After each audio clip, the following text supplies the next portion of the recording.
नमस्कार मित्रांनो, 2024 pattern M2चा paper आता 12 जानेवारीला आहे.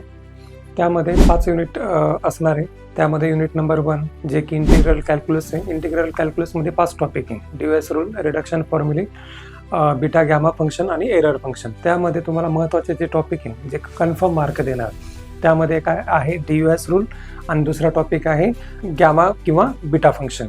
ह्या दोन टॉपिकवर तुमचे 2 क्वेश्चन कन्फर्म कव्हर होतात. जर तुम्हाला समजा ड्यूएस रूल कठीण जातोय तर त्यामध्ये तुम्हाला एक ऑप्शन आहे गॅमा, बीटा, त्यानंतर एरर फंक्शन. तर एरर फंक्शन सुद्धा तुम्ही त्याला सोबत ठेवू शकता. जर तुम्हाला मिनिमम 2 क्वेश्चन अटेम्प्ट करायचे असतील तर तुम्ही गॅमा फंक्शन करा आणि ड्यूएस रूल करा. ओके. त्यानंतर तुम्हाला जर वाटलं समजा ड्यूएस रूल जड जातोय तर तुम्ही हे करू शकतात, बीटा गॅमापैकी एक आणि त्याच्यासोबत घेणार तुम्ही रिडक्शन फॉर्म्युला. मागच्या वर्षी विचारला नाही पण चालू वर्षी टाकतील ते. ठीक आहे.